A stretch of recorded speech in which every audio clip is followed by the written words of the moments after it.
Ouvert au public en 1973, le fonds des archives municipales de Dunkerque est très riche et remarquablement bien classé. Il eût été dommage de ne pas le mettre à contribution afin de susciter chez les élèves un intérêt plus marqué pour l'histoire.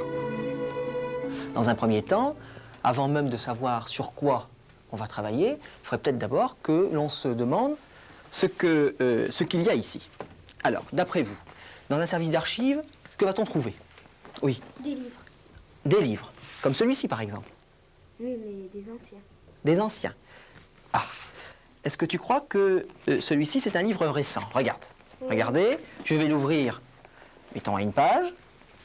Alors, Non. comme ça, à première vue. Oui. Non, et en plus, il y a plein de fautes. Tu sais lire d'ici, toi?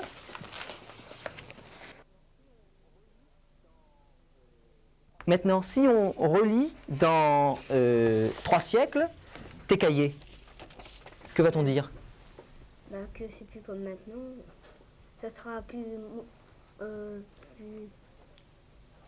ça sera plus comme maintenant. C'est-à-dire que là- comme ça sera.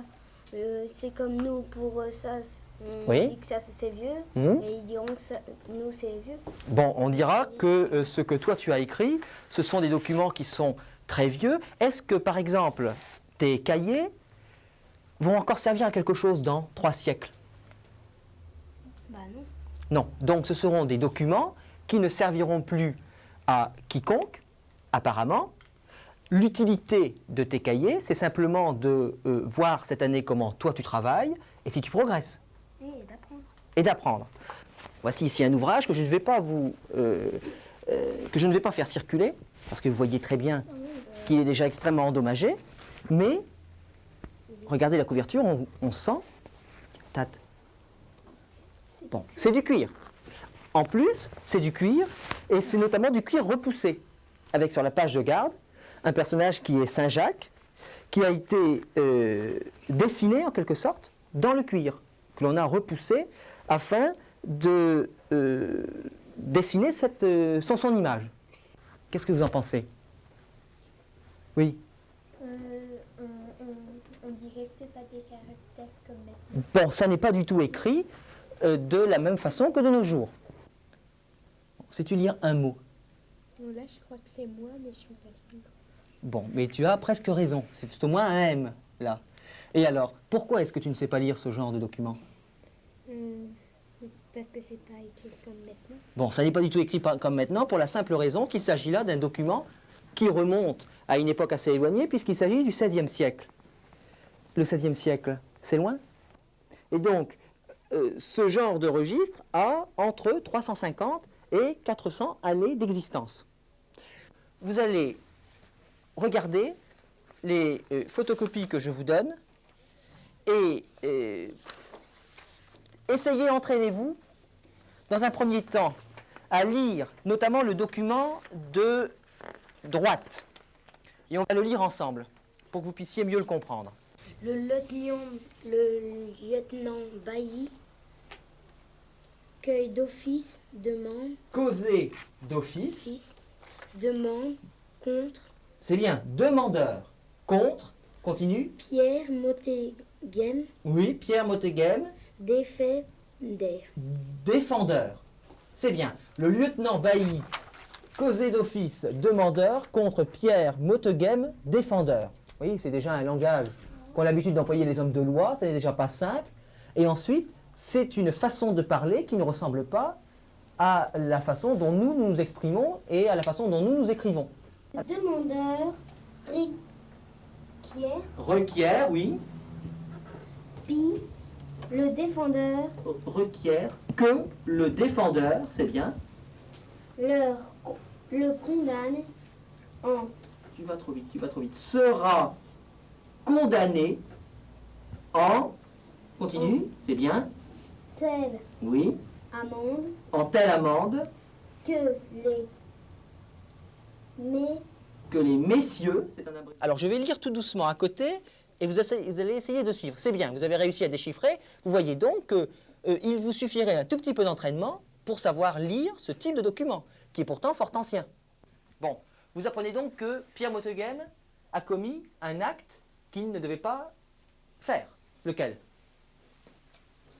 Il est passé au-dessus de la muraille, il est entré dans le jardin de Monseigneur d'Estrade.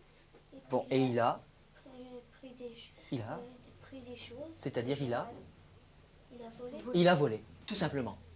Donc vous voyez, on a dans ce registre quantité de documents qui vont nous indiquer quels étaient les crimes, quels étaient les délits que l'on pouvait commettre à Dunkerque il y a de cela 3 siècles.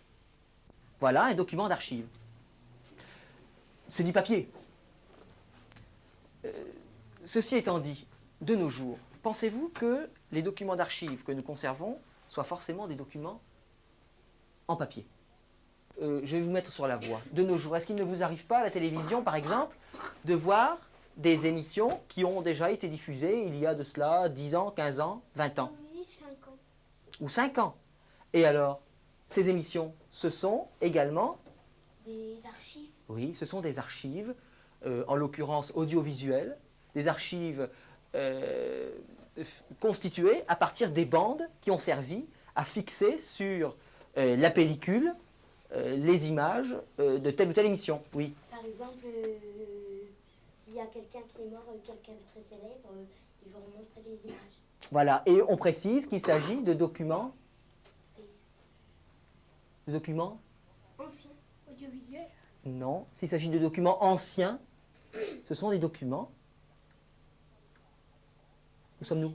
D'archives. On va aller voir à l'étage comment fonctionne un dépôt d'archives. Qu'utilisait-on pour écrire de cette façon? Moi, tout à l'heure, j'ai voulu dire qu'ils écrivaient avec une plume d'encre. Est-ce qu'il s'agit d'une plume d'encre?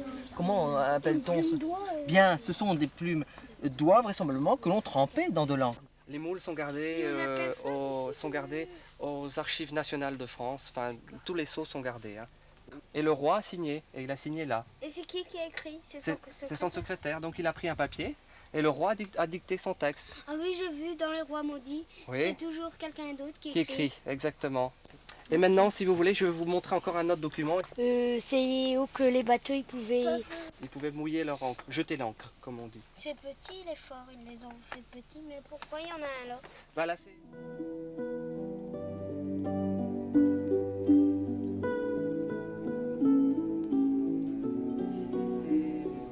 C'est l'endroit où on range les documents, où on les trie. Donc seul le personnel des archives y a accès. Tout à l'heure, M. Terrier vous a fait lire à la tranche d'un registre. Vous avez vu qu'il y avait un numéro. Donc ça, c'est le travail de classement des archives terminé. Et je vais vous expliquer tout le travail qu'il y a, tout le travail de préparation. Alors ils sont très très sales. Regardez le tas ici de documents. Ils sont parfois abîmés. Ils sont très très sales. Et ils sont en vrac. Alors notre travail aux archives municipales consiste à les nettoyer, à les trier et à les mettre par thème, dit par ordre chronologique. Donc elle les classe par date. Une fois qu'on les a classés par date, on les met par dossier. Voilà, voilà un dossier qui est classé. Et après, quand on a fait un dossier, on les donne à Madame Devet qui les tamponne. Voilà, on appelle ça estampiller, mettre une estampille. C'est un tampon. Alors je vais vous en montrer un. Puis vous allez me lire ce qui est marqué sur le tampon. Archives municipales de Dunkerque. Familiarisés avec le document d'archives et les écritures anciennes, les élèves entament alors, par petits groupes, des travaux ponctuels sur la société et la vie quotidienne à Dunkerque au XVIIIe siècle. Ce travail par thème permet d'affirmer et de prolonger une première leçon faite en classe. Ce qu'on va voir aujourd'hui, c'est la ville au XVIIIe siècle. À l'aide d'une gravure de Paris en 1774, les élèves ont défini quelles étaient les caractéristiques d'une grande ville au temps de Louis XV.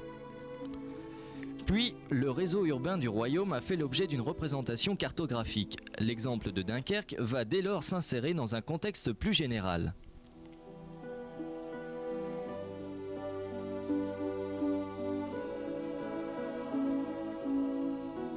Muni de consignes précises, chaque groupe exploite un type de document illustrant des thèmes tels que l'absence d'hygiène dans les rues de la ville, l'origine géographique des jeunes mariés, la diversité des professions, le règlement d'une corporation, la disparité des niveaux d'imposition et les inégalités sociales.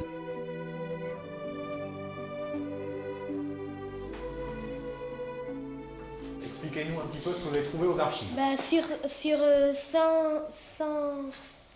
100 décès, il y a eu de 0 à 1 mois, il y a eu 11 morts. De 1 mois à 12 mois, il y a eu 17 morts. De 1 an à 5 ans, il y a 15 morts. De 5 ans à 20 ans, il y a 10 morts. De 20 ans à 30 ans, il y a 5 morts. De 30 ans à 40 ans, il y a 8 morts. Dans la ville au XVIIIe siècle, elle était assez malpropre et c'est pour ça qu'il y avait beaucoup de maladies.